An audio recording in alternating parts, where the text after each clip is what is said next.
Weencast, a Ween podcast with Shane and Rory.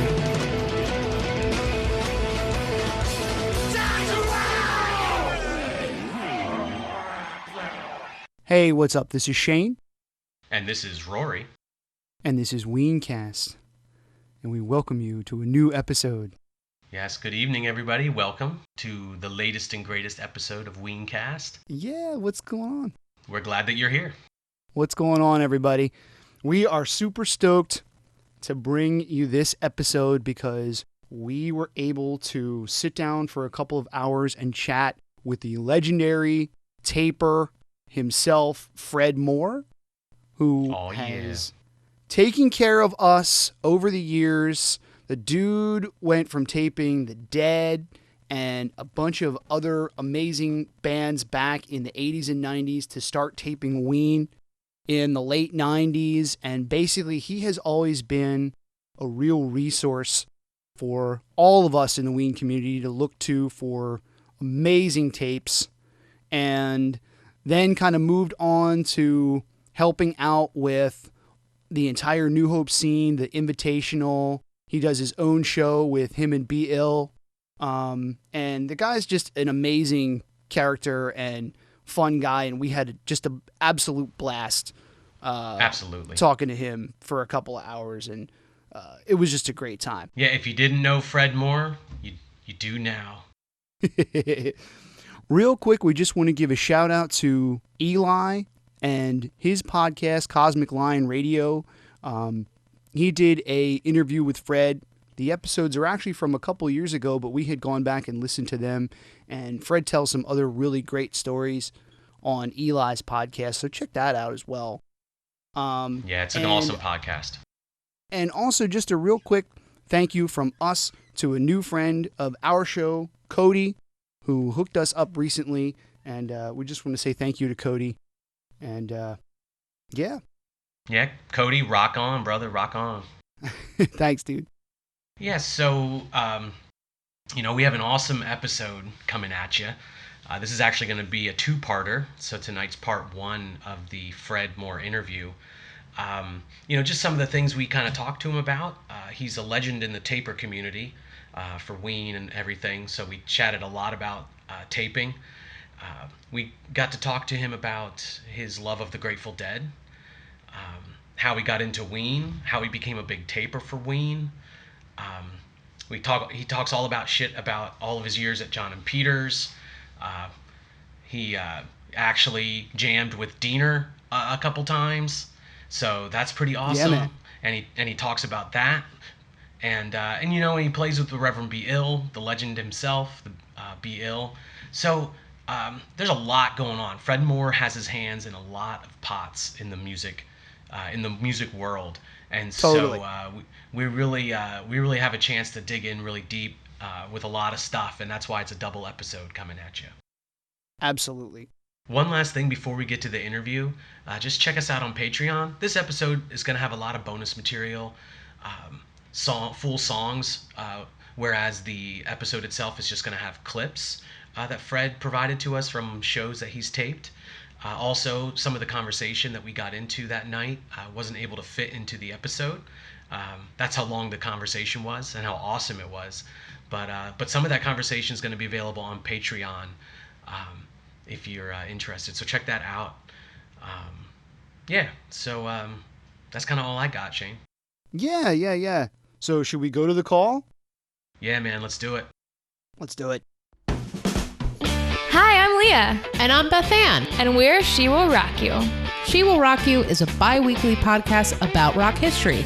Each episode, we talk about an artist and their lives, but we do it a little differently.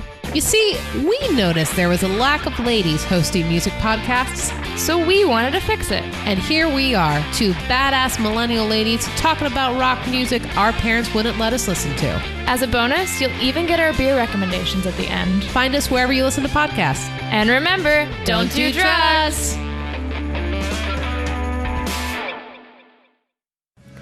Hey, everybody listening to Weencast podcast. This is your old pal August Forming here, a.k.a. Fred Moore. And I want you all to tune in to my invitational radio show, WINV. It's recorded at the Invitational in New Hope, Pennsylvania. What I do is I select a invitational and I play songs from it. I narrate and tell stories. It's a lot of fun. So please sign up for my YouTube page, which is Fred Moore. And now back to Weencast Podcast.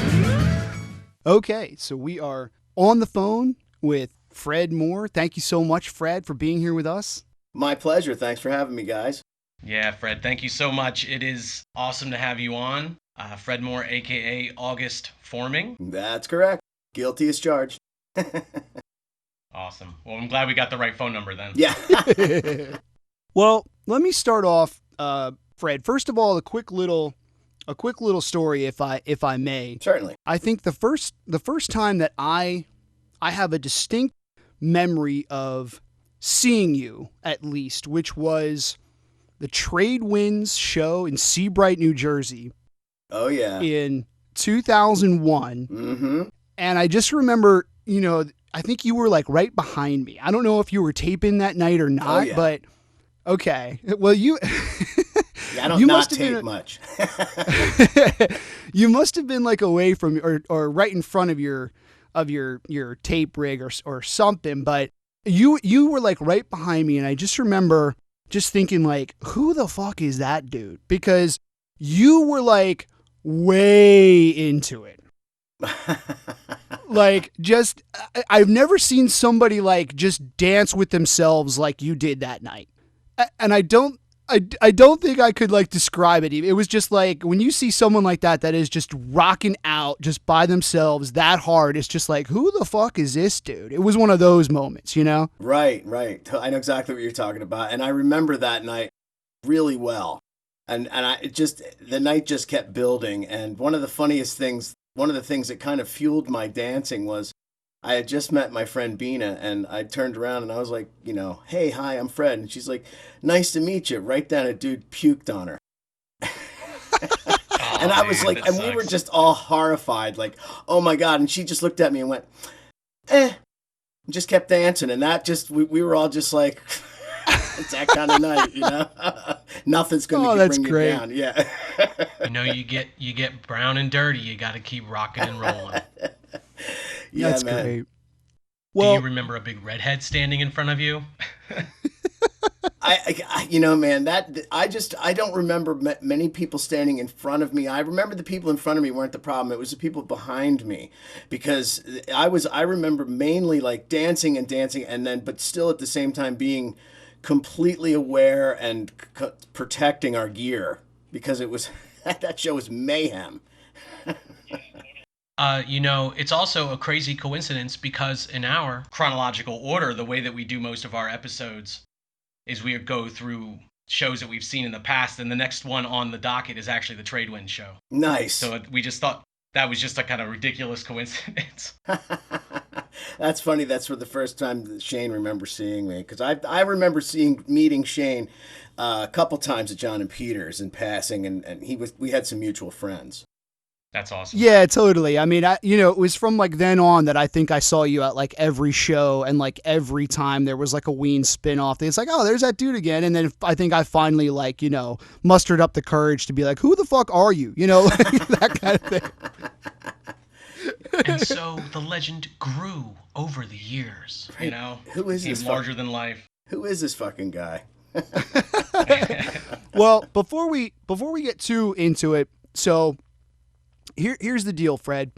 So in all seriousness, Rory and I, and on behalf of the entire Ween community, if we can speak for the entire, Ween fandom community, we want to say thank you, brother, in a serious way, because, we've talked about it a few times, and it's like taping is like a thankless task. And I really feel like it's like guys like you and the taping community, you're doing like the Lord's work. Thank you. I really appreciate that. That means a lot. And I don't even mean that in like a joking way, honestly, right. Because like when I stop and think about it, it's like the chances that you were the one who recorded some of those shows that I listened to, maybe even back on tape and on CD, like throughout the years, and the fact that it's like a guy like you taped that show. Yep. And it's like, we cannot thank you enough, dude. Seriously. Wow, I really appreciate it because, it's funny. It is a thankless job, and I don't even think about that because once I get home and listen to the recording, I don't care about the thanking. I'm just so happy that I have said recording because that's forever. That's always been my attitude. Like that must be captured forever. And I'm the type of person, if I don't record something, and I've been burned by this, like, nah, somebody else will get it tonight. Well, I when Ween played the Capitol Theater a couple years ago, I went to all 3 shows, and the Friday night show, I didn't bring my rig, and I was like, oh, I know that so-and-so is going to be there. Well, so-and-so wasn't there, and guess what? That Friday night Capitol Theater show isn't recorded, and that killed me. Standing there, I was just like, that was like one time that I decided to like relax. Never, lesson learned. Totally, man. Yeah, dude. It's we really appreciate it. I always think, Ween's albums are obviously awesome, but their live performances is really what has made me the Ween fan that I am, So absolutely. And I owe part of that to you, man. Absolutely. So you're welcome. Thank you for acknowledging that. I mean, that really means a lot, and it's not even like, I'm out looking for that, you know what I mean? It's kind of a thing I do that it's like an addiction in a way. Yeah, we're definitely going to get to that. We're hoping to dive deep into some taping conversation. Oh yeah, well, you've come to the right place. That's well, awesome. tell us a little bit about yourself and just like where you grew up and where you live now and stuff. Okay, well, I grew up in Chalfont, Pennsylvania, a little basically at the time was a little farming town, and I lived there till I was about 18 or 19. Then I moved to Philadelphia with some friends and just, moved a couple different places, but never really moved out of the area. I moved to California for about 2 months in my heavy Grateful Dead phase and realized nice. It Cool. wasn't for me, but the California wasn't for me, that my home was here and I had the greatest network of people here, and I just was like, well, wait, why am I just went there to be closer to the Grateful Dead at the time, to be honest about it. That's not a bad reason. Right, but once I got out there and everybody's like, oh, wow, bro, I'm like, nah, this isn't my scene. A lot of it just was a different thing. Like your friends on the East Coast or the Midwest or anywhere, it seems like anywhere else in the country that I've been, except for the West Coast, it's just different out there, especially in like the Bay Area. People are a lot more aloof. Like you can make plans to go to the movies. Meet me at 8:30 because the movie's at 9 o'clock. That'll give us time to get in line, get some food, and then the dude shows up at 9:15. Oh, wow, bro, why are you uptight? Because it's a movie. We're not going to walk into a movie 15 minutes late, like, what's the matter with you? Like, that was the kind of thing that really just drove me crazy. And I don't know if that's the entire West Coast, but this was the group that I was hanging out with in the Grateful Dead scene. They were just a little kind of flaky, Well, and once you grow up with that sort of like Philly edge to you, Totally.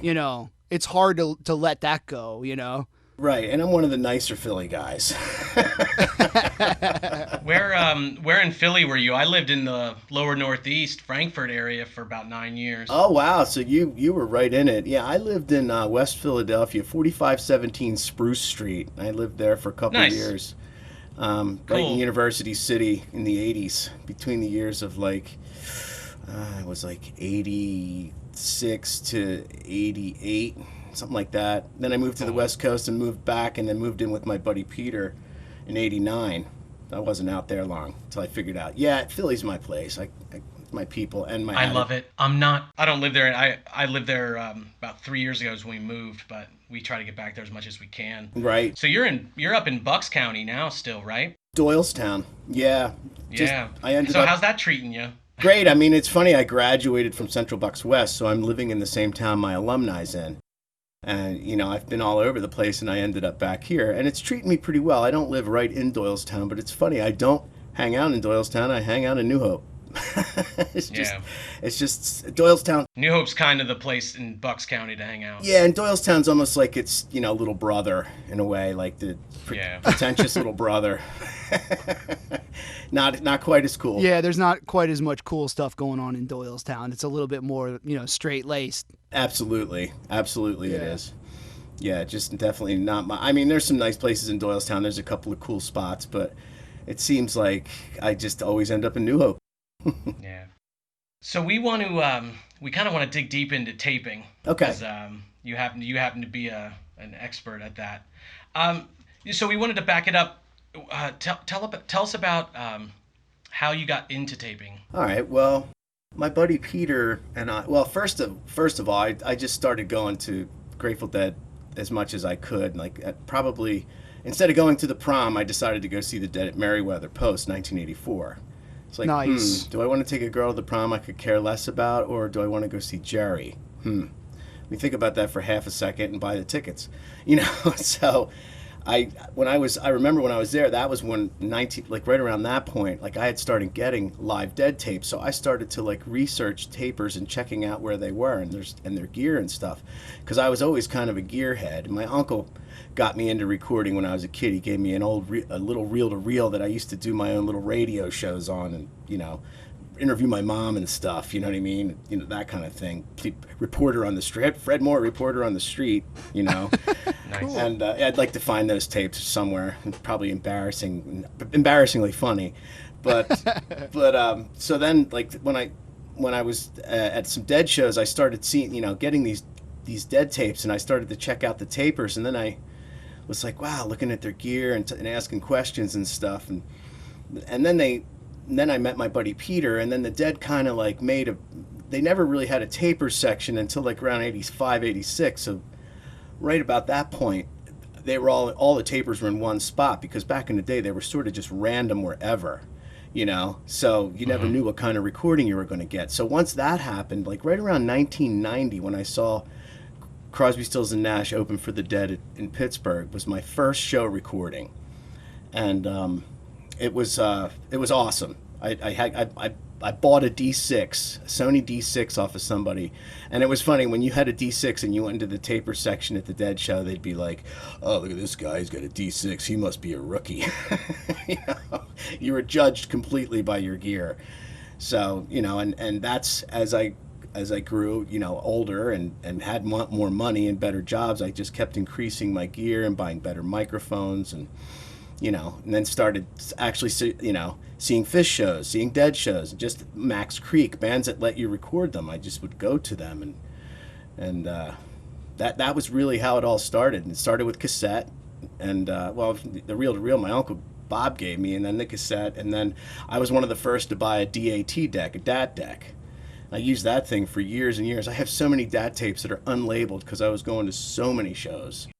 And wow. How many shows would you say you've approximately taped over all the years? Countless. Like I would. It has to be. I know this is going to sound lame. It has to be close to the millions. I mean, just from the local shows, my own stuff. Like all the stuff that I record. John, and then there's the whole. Like later came the whole John and Peter's thing for like the last 20 years. So. That's a whole other, like there were nights I was there 3 nights in a row, recording stuff, 4 nights in a row. So how about Ween shows? You got an estimate on Ween shows? Ween shows, it's interesting. My Ween, my Ween history is kind of interesting. I don't know if I ever told you guys this story. I had a date with a girl when, this was like 1989, somewhere in there, 88. Early on, and I was like, what can I do to impress this girl? She calls me, and we're trying to figure out what to do, and she's like, there's this band called Ween playing at John and Peter's, and I was like, aren't they a gay band? Like the name Ween and New Hope, just a known gay town at the time, Sure. Very progressive town, and it's pretty awesome.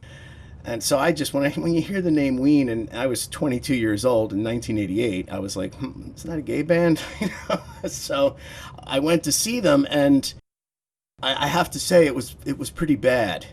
It was just Mickey and Aaron, and they were doing the DAT machine thing, and they were funny, But musically, it really wasn't. I was too much of a hippie, I guess, at the time to really enjoy it. And I was like, wow. Really rough around the edges. Very much so. I mean, you could tell they were very funny, and they did costume changes, and it was almost like a novelty act, you know?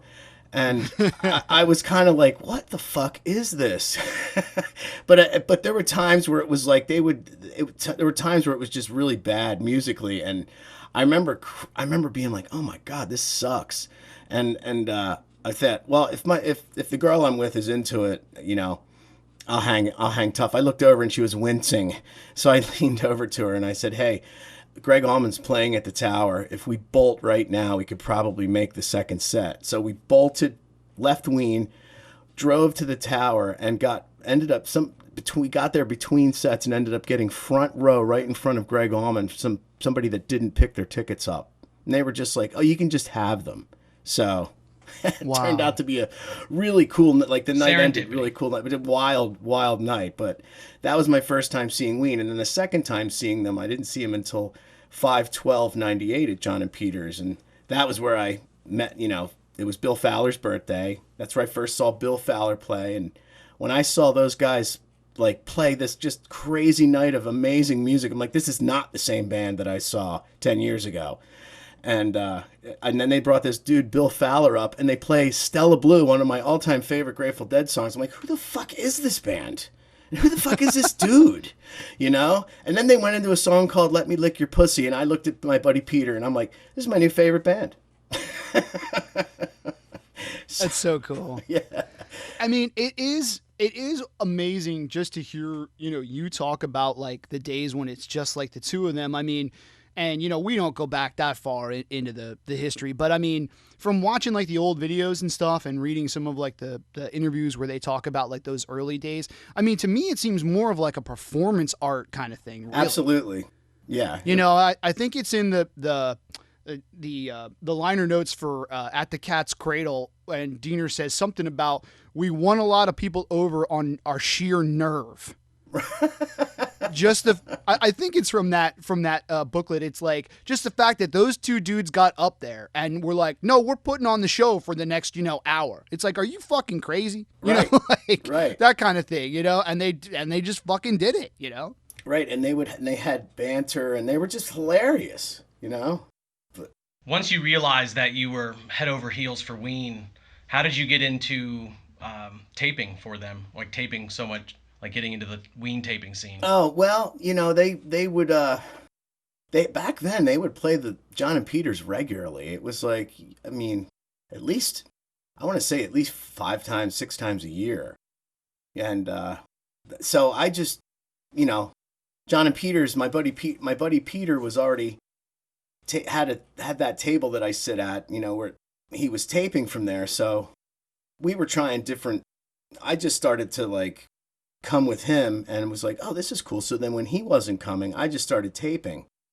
And I got to know everybody just by being there, because I was taping other stuff besides just them. You know, I started to get into all the local bands like Chris Hartford and the Band of Changes, Halo. There was a whole group of Instant Death used to play all the time back then. You know, and it's a lot of the same dudes too, right? Right, because like the Band of Changes was really like the Ween guys a lot of the time. Am I right? Most of the time, like everybody except Aaron and just Chris Hartford and is all the Ween guys and Chris Hartford. Yeah. So I mean, if you're there for all of those shows as well, it's you know, oh, Fred is here again. You know what I mean? So like, of course you're gonna get to like know them and stuff if you're there for all of those shows. All of them. And back then, Jeaner would come out for jams. You know, like Mickey would like throw together a jam and call it like, you know, Heroin Ass Pals, or you know, they would just make up a name. You know, like the Bowel Fuelers. That was one of Bill's bands. They would just have these goofy names they would make up. I can't remember some of the other ones, but that was my favorite one, Heroin Ass Pals. It was like, really, that's the name. Tenderloin was another one. It was basically a variations of Jimmy Wilson Group. It's really what it was, right. You know, but like minus, you know, Andrew Weiss wasn't there. So, okay, Andrew's not here, so we'll call it, you know, Rollin' the Hay or whatever it was that night. Yeah, we got to call it something different, right? Got to give it a little bit different name there. Right, so that was always Mickey. He would just come up with whatever, and he'd call everybody, and then Bill would call me and be like, "Hey, we're playing at the bar," and I'd grab my gear and go. And a lot of times there'd be like 10 of us there, because it was a last minute thing. A band canceled Tuesday night. Fuck it, I'll sleep later. I don't care. I got to work in the morning. I'll sleep when I'm dead. That's, like Warren Zevon said it the best. Nice.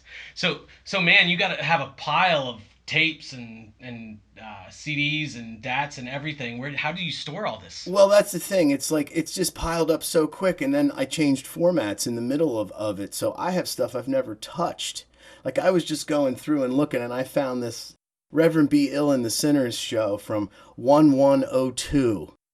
And that had Mickey playing drums, I remember. Like when I looked at it, some of the memory of it, and it was just, I remember everybody was like hungover because it was New Year's Day, and people were just like trickling in, and Mickey didn't show up until like the end of the night, and he or 2/3 of the actually showed up about 2/3 of the way through the show, stole the guitar from Bill's rhythm player, and then played guitar with him for a while, then gave the guitar back to the rhythm player, and then played drums for like the last half hour.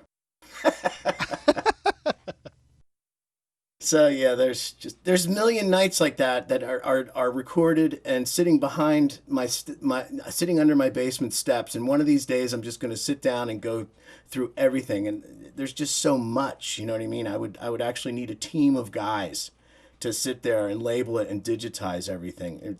It's a ridiculous amount of DAT tapes. It's like a life's work.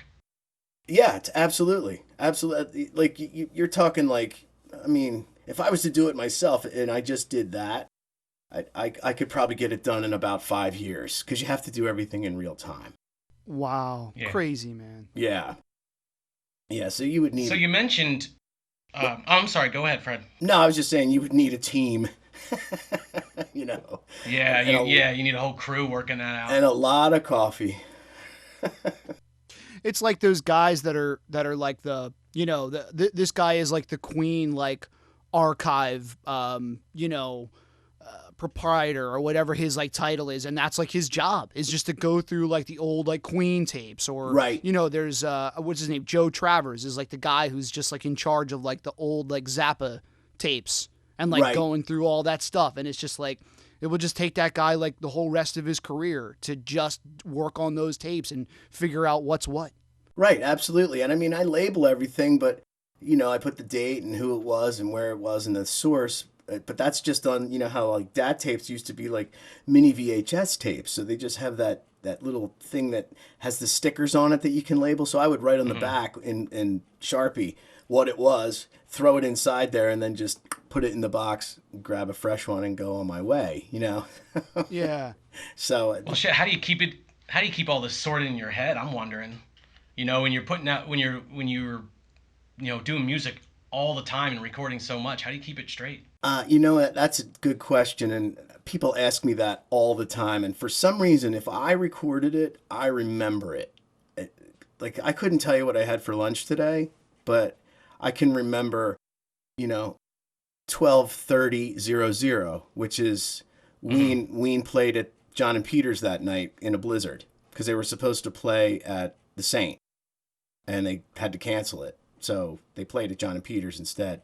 That was the night they played 49 Yeah, there's songs. always a cool story, That's another part of the whole live experience. There's always a cool story somehow. Exactly. And when I see the date and I see the tape, a lot of times a ton of memories come back. And then once I start listening to it, I remember everything from the night. Wow, that's cool. Yeah, totally. That's part of our process. When we do an episode, we, go back and we listen to the show a few times. And it absolutely just takes you down memory lane, and suddenly you're remembering things you never thought you could remember. Right, you start remembering who you were with. What music does. It's funny stories, like what happened on the ride home, all that stuff comes back to you. This jackass spilled beer on me, like whatever it is, That one happens a lot. I want to get a little bit technical. I want to kind of ask you about your rig, and obviously a lot of things have changed, in the last several decades. Well, that's for sure. But what, like, if your preferred rig right now, what do you use? Like, what's your rig? Well, I use a Eterol's R44, It's a 4-channel recorder. That's if I'm not taping at John and Peters. If I'm taping at John and Peters now, I use my laptop and run a multi-track because they have the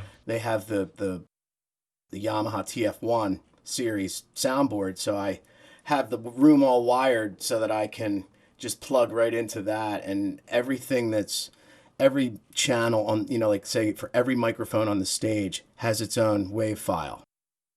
Is the way that works. So it's like being it's like a studio. Man. So like the drum, the kick drum, Mickey's guitar, Bill's guitar, Joey's guitar, they all have their own channel. So when I go through and mix it down when I go through and mix down anything now from John and Peters, everything's labeled with whose channel it is, and it's like a mini studio. When you go in there, because you can like really like bring the solos up. You can just. That's how I get things sounding so fat now. It's not like before it was what it was. Now you can actually do something after the fact, like in a recording studio. Yeah. Wow. Yeah, but for other shows, I use my Eterals R44. Like when I go on tour with Keith Kenny, this is what I bring. I take 2 lines out of the board and I run 2 mics, either put them on the stage or out in the crowd, depending on the room. Yeah, talk about your microphone array. What's your array of choice? And I understand that could change depending on the venue and whatnot. Well, yeah, definitely. Well, my preferred microphone of choice would always be the Schoeps MK41s. They're the nicest microphones, but they're also the most expensive. It's like they're about $3,000 a piece. Oh my God! Yeah, those are the best. I mean, you really can't for any room. You get those hypercardioid Schoeps MK41s are absolutely my favorite microphones. Now, the microphones that I can afford are the AKG 241s. I have a buddy who has a set of Schoeps, so I borrow them a lot, for Ween shows and stuff for bigger places. But for like John and Peters or smaller rooms, I have a set of AKG 421 or 241s that do a mighty fine job. I did the whole Dean Ween group tour, the last tour that they did, and recorded, in the audience with them, and they came out great. Is that like a mid-side array with a hypercardioid as one of them? Was that what you were saying you do? Like you put one? No, these are just, these are cardioid microphones. The hypercardioids are the Schoeps. They're Gotcha. They're semi-directional. They're kind of like a cone shape, So they're nice. It's just you really can't get a better microphone than that, in my opinion. Other people will argue Neumann's better, but they're both German microphones, so the Germans definitely know their stuff when it comes to that. And so, excuse me for being, I'm definitely a layman when it comes to this kind of stuff. But I mean, like, what's the absolute like basic like rig that you need? You obviously need a microphone, and you need something that will record. That's like the deck. Am I right? So you have your microphones that are plugged into that deck. And is there something else that you should have, or like other pieces that you typically use? Well, if you're doing like a show like where they allow taping, you need a mic stand, and then you need like a T-bar so that you can have like 2 microphones on one stand. I'm sure you've seen them at Ween shows where you see it up and the guys have things with 2 mics sticking off of their stand. So that's right. That's pretty basic. Like you need that, and a couple XLR cables. And then for a rig, you don't have to get a 4-channel. You can just get a 2-channel Tascam. Like Tascam makes a lot of 2-channel and 4-channel rigs now that are like $100 that do a fine job. Imagine some kind of preamp. Well, no. See, depends. My AKGs use phantom power. Now the Schoeps you have to have a preamp because, for some reason the Germans made them so that they don't work with phantom power. With every other microphone in the entire world works with phantom power, but you have to have either batteries for the Schoeps, which they'll suck through 9-volt right away, or if you have a preamp that takes 6 or it was 8 double A's. My buddy has, and you can, that gets it so you can get a really clean signal into your deck, and those batteries will last you maybe 2.5 shows. You just have to remember to change them. That's one of the I've been burned on that one before, so lesson learned. Yeah, absolutely. That's a lot of batteries over the years, that's for sure. Oh my God. I probably filled a landfill myself just in double A's. That giant landfill by the river over in, where the hell's that? I forget what town that is, but in Bucks County, I always drive by and there's a giant landfill. Tullytown. Yeah, that's right. Lovely Tullytown. I was thinking of getting a summer home there. So I want to ask, so you mentioned, kind of, if you're allowed to tape at places, talk about stealth taping. Okay. Have you had to engage in any stealth taping? So many times. Like, so many times. I actually have a separate set of microphones just for that, which I really don't do a whole lot of stealth taping anymore. I have friends that I trust that I know will get it done. But I bought a pair of these Sonic Studio microphones about 20 years ago that attach right to a pair of glasses, and the wire goes behind. You put the wire down behind your back, and it just looks like one of those wires that hold your glasses on when you take them off your head. So I got myself a clear set of glasses and just mounted them on there. Bloop. And you just can't talk to anybody. You have to, because otherwise it's thunderingly loud. Yeah. The silent guy the whole show. Yeah. Got any ridiculous James Bond type stories related to that? Oh God, there's so many times I've had so many close calls. Well, there's one really funny story. My buddy Dave, he went to tape Guns N' Roses. This was like 1990, and he had like, I don't know, third or fourth row seats, and he was totally stealth taping James Bond style inside of a hat. He had the hat on his head, he had the wires, and he had a set of Sheps inside the hat. So he had like the real deal going. Everything under his coat.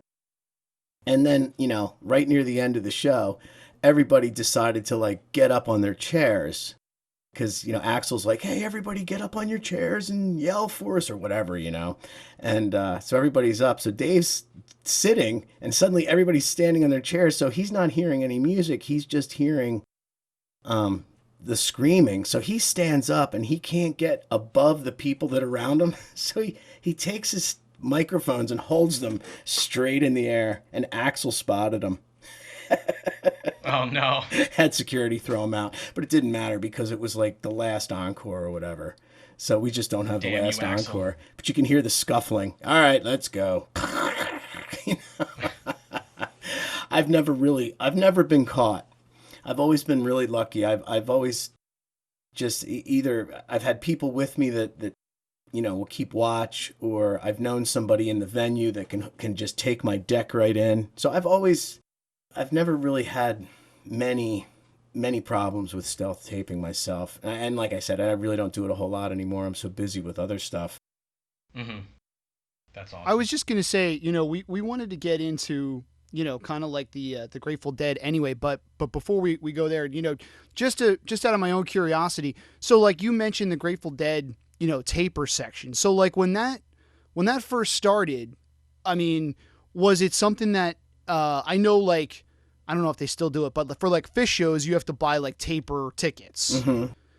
Was that something that the Dead had started right off the bat, or was it just like you just sort of understood like you have to go to this like section? Well, it's something that the Dead started. The Dead started that whole taper section thing. That was all them, and Fish just mirrored it because why wouldn't they? It's a great model, right? You know, and when you allow taping at your shows, and when I saw Page and Plant in 1994, they had a taper section. That was awesome. I could not believe that. Oh, no doubt. Yeah, and so we had heard that ahead of time, but that was a show where if you just showed up with your taping gear, you didn't actually have a tape. There was no taper's ticket per se, but if you showed up with your gear, and that was a funny show because we showed up with all our, gear that was like top-notch gear, and there were dudes there with boom boxes holding them above their heads. It was pretty funny. And the sound guy like took notice, like, wow, this is the nicest gear I've seen on the whole tour. Let me guess, you guys are Deadheads? Yeah, cool. Guilty. He was cool too. He gave us the set list like before the show. He was like, here, don't show it to anybody else. I was like, dude, you're awesome. Thank you. That's great. It was great, but it was kind of like looking at your Christmas gifts. You know what I mean? Before you get them. Yeah, you don't want to know. I don't want to know what the set list is going to be. It ruins the surprise. Right, and they literally followed it song by song, but it was cool because I still have it. So That's cool. Yeah. That's a cool memento. Was that part of the acoustic tour, related to the Unplugged thing, or was that just a regular rock and? Yes, it was, and it redo? was absolutely that, and they did a whole tour of it. Cool. And they did one show at the Spectrum in '94 and two in '95, and I went to all three. And that first night was the best. It seemed like all the other nights Jimmy Page was drunk, so he just wasn't as on his money. But that first show was just it felt like a Zeppelin show. It's when they had the orchestra with them and everything. It was really good. That's cool. It was really good. Really good. But yeah, but getting back to the Grateful Dead taper section, they started that whole thing right around 86, somewhere in there, and then at 87 was when you could first buy a tour book. You could go on Grateful Dead tour and buy a whole tour book. Just one price, boom, and they sent you all the tickets. And it was before they had those tickets that were the fancy tickets. These were Ticketron tickets, not Ticketmaster, Ticketron. That's how old I am. So it would be like buying season tickets to the Penn State games or something. You just got the whole season. Exactly. You would get the whole Wow. tour. So, and then they changed that. Then they made it so you had to do individual shows because it started to get crazy. And that's when they started the taper ticket thing and the taper section. It all kind of happened at the same time. Because people were taping the Grateful Dead since day one, but there was never any. It was you were allowed to do it, but it was sort of as long as we don't see it kind of thing, So once they did that, they were the first band to ever do that. That just opened up the door for all these other bands that do it. Well, dude, so speaking of the Dead, when you were, younger and you first listened to them, what is it about it? Lay it out for us. Not like we don't know, but I just want to hear it. Why the Grateful Dead indeed? Well, let's see. Well, when I first started to see concerts, the first concert that I ever saw was the Grateful Dead. And I was supposed to see REO Speedwagon, but I got in trouble. And it was probably, that would have been my first concert. And, I got in trouble for doing something I wasn't supposed to be. And so I didn't get to go. So the next year my first concert was the Grateful Dead. And I was so glad that my first concert wasn't REO Speedwagon because I thought that all concerts were like that, where the band takes a break, there's no opening act, everybody sort of just kind of hangs out, dances around in the hallway. Right. And then I went to see Rush, and as awesome as Rush was, and at the time I was way more into Rush than I was the Grateful Dead. Right, But I went to see Rush, and I was everybody was very rigid and went right to their seats, and you went into the hallway, and nobody was in the hallway during the show, and I was wow, everybody sat down. I'm what the hell's going on here? So then I went to another concert, and then another my second concert was Blue Oyster Cult and Foghat, and then I went to see Rosted and Collins Band, and 38 Special, and then I realized I guess the Grateful Dead's the band to see. None of these other concerts are anything like this. You got spoiled. Totally, and it was my first concert. Yeah, I kept trying to find that again. I was thinking, geez, this is the coolest thing ever. If all concerts are like this, nope. Guess again. So. Well, few bands jam like the Dead, and it's just a total vibe and groove, and the shows are, longer, and we're going to cut away from the interview to bring you a clip from Fred's private taping collection. This is Stella Blue, appropriately enough, since we're discussing the Dead right now. So this is Stella Blue by Phil and Fred and Diener at John and Peters, September 10th, 2017. Enjoy. Still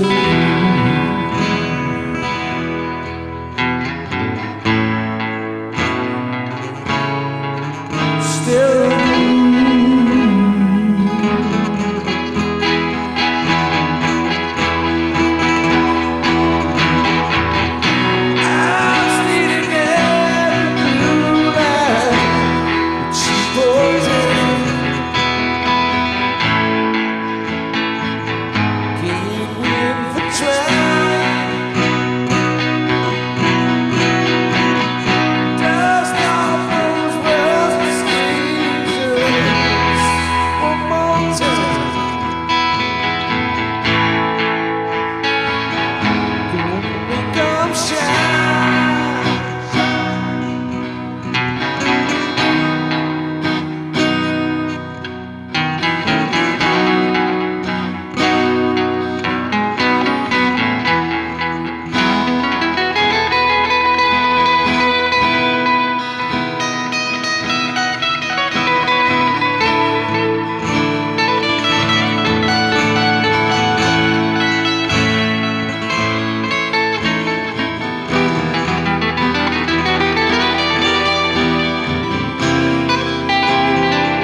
I went to a show a few years back with some friends, and it was some hipster band. I don't even remember the name of the band. But there was like 2 opening acts, and then the main act came out for like 30 minutes, and then they went home, and I'm like, what is this? That's so lame. Right. I mean, what is that? I can't even be warmed up myself in 30 minutes. Like, how does that...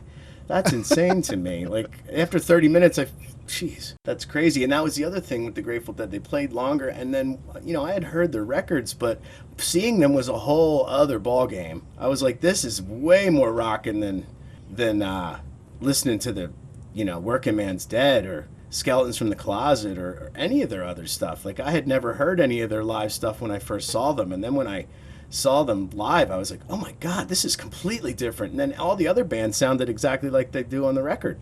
So that was another thing that was totally. Wow, these guys really are different live. Like they take the songs and do something else with them. That's what really got me with the Grateful Dead. And then all the other stuff that came along with it. And then finding out, oh wow, you can get live tapes of this? Like what? That was unheard of back then. You got a bootleg of something, it sounded crappy. So, If it's a special show, sometimes that doesn't matter though. The quality, as long as you have that tape. Exactly. Exactly. And I had gotten some tapes of like Yes from '72, and they were so hissy, but I loved them. It was the only thing that I had at the time. Just whenever I got, like, my first Dead tape was, like, from, like, the Capitol Theater 71, my first live Dead tape, and it was super hissy, and it was, like, a 5th gen, but I played it, wore the shit out of that thing, I had to get another one. I love Yes also. I mean, especially from back in that, like, heyday of Yes. I mean, unreal. Absolutely. Well, there was nothing else like that. They were another band that were experimenting with music and taking it to places that rock music's never really been before. It was more orchestral and right. Very, very planned out, even though they did jam. They would find places. They didn't really improv on their records, but when you saw them live, they would play pretty much the same set every night, but the jams in the middle of the songs would be totally different, Right. Well, how many Dead shows overall would you say that you made it to? 194. Oh, you know the number exactly? Oh, yeah. Wow. And insane, man. I saw Jerry Garcia Band 56 times. Wow. Nice. I mean, obviously we've been doing a little bit of preparation, getting ready to talk to you. And I was saying to Rory, like, because both of us are a little too young to have seen them with Jerry when, right. When he was still alive. And it's almost like, the original Grateful Dead with Jerry Garcia is almost getting to be like a legend. I mean, like, when you said the Grateful Dead in 1984 at Merriweather Post Pavilion, it's like, oh my God. Like that's just that sentence right. is just like unbelievable. Right. To right. me. It's like, mystical. I can't even imagine of something so amazing. Well, that's kind of like... and it makes it come alive, too. It's like Garcia's been gone for a while, but the live music makes it come alive. Absolutely. And it just... And now, like, with the technology, like, they're pumping out, like, some of that old stuff and redoing it in HD CD, and it just sounds so great. Like, even if you've had it, I still end up buying it anyway, I'm like, oh, it sounds better. I gotta have it. Yeah, totally. Well, it's like with Fish. Fish was kind of the same way, where I saw Fish at Club Benet with 5 people back in 1992.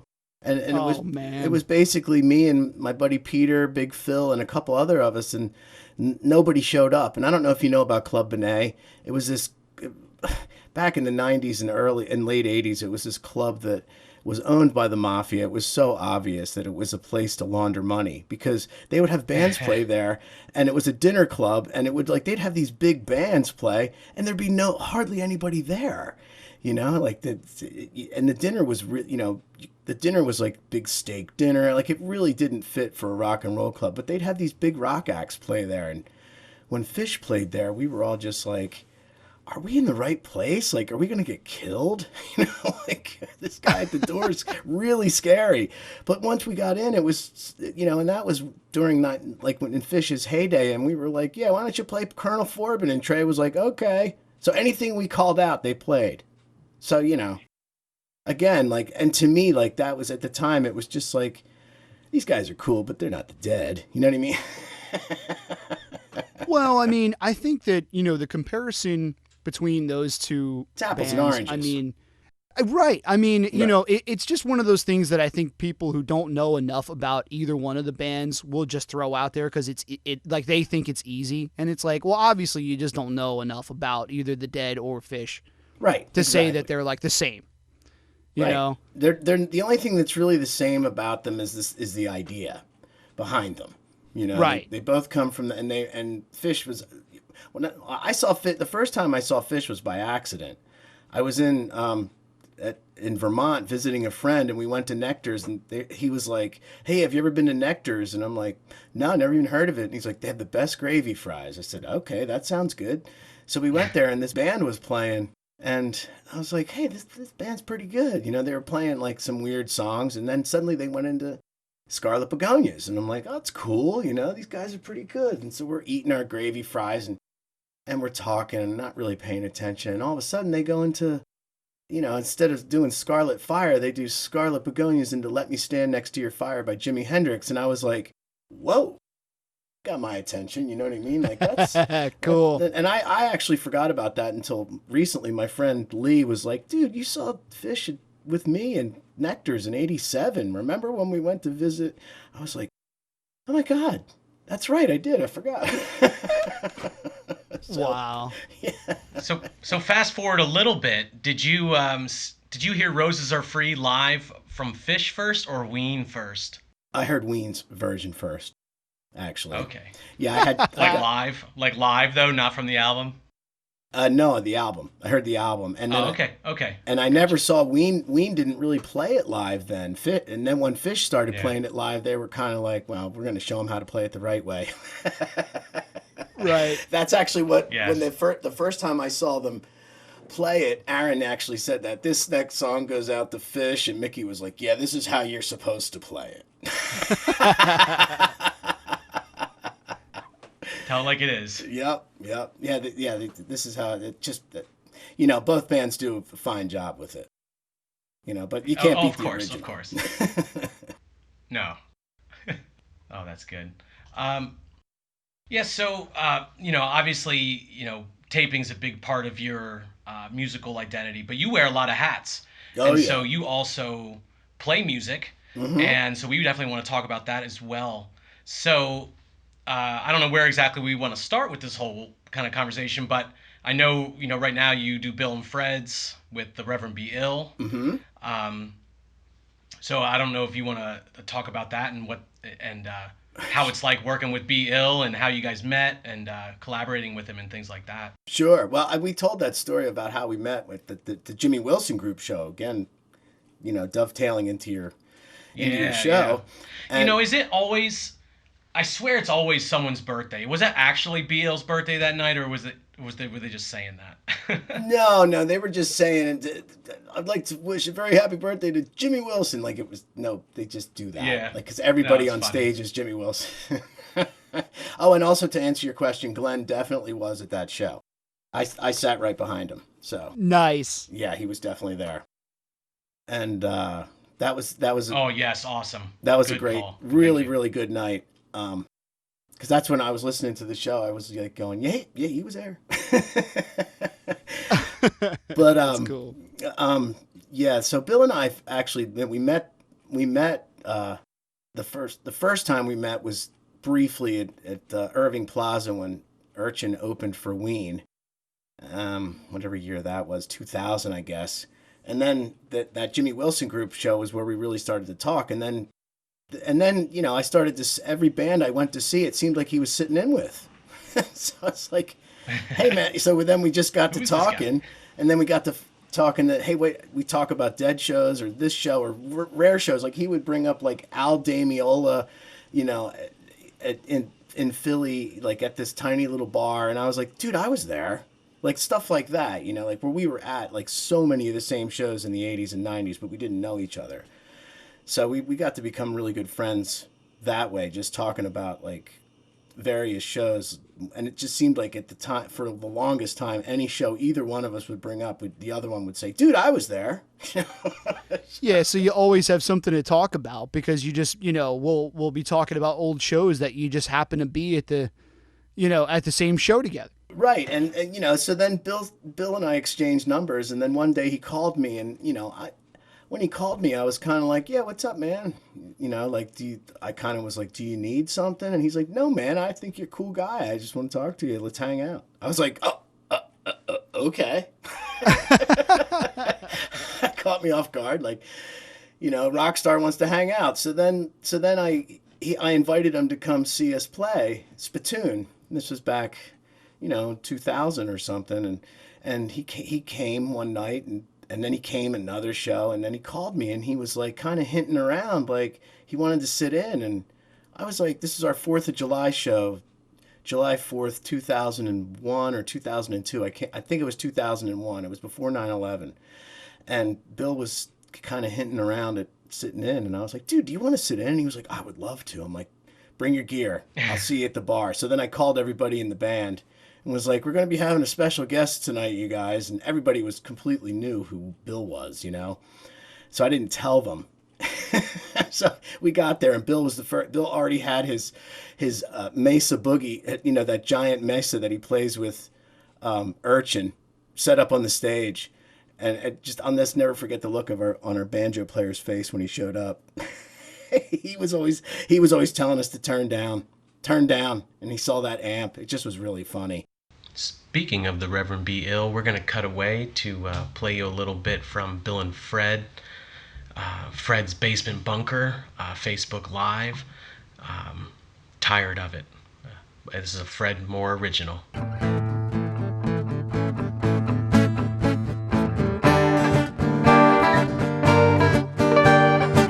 Was walking down the street, saw a fine lady I'd like to meet. I said, hey baby, like what I see. Question is, do you like me? Well, she looked me up, looked me down. First saw a smile, then a frown. Said, I cannot make up my mind. I said, damn girl, here's my line. I said, you like me, take me. Don't you leave me, ha! Tired of it. Like me, take me. Don't leave me, that's all. Tired of it. So tired, so tired.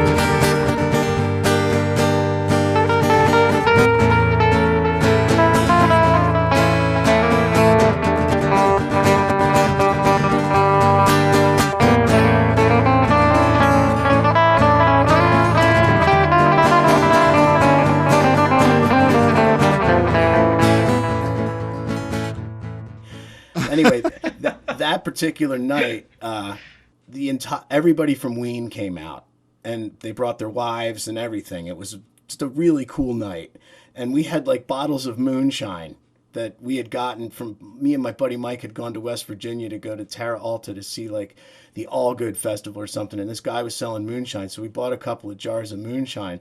So we just halfway through our show, we just started passing it out to the crowd.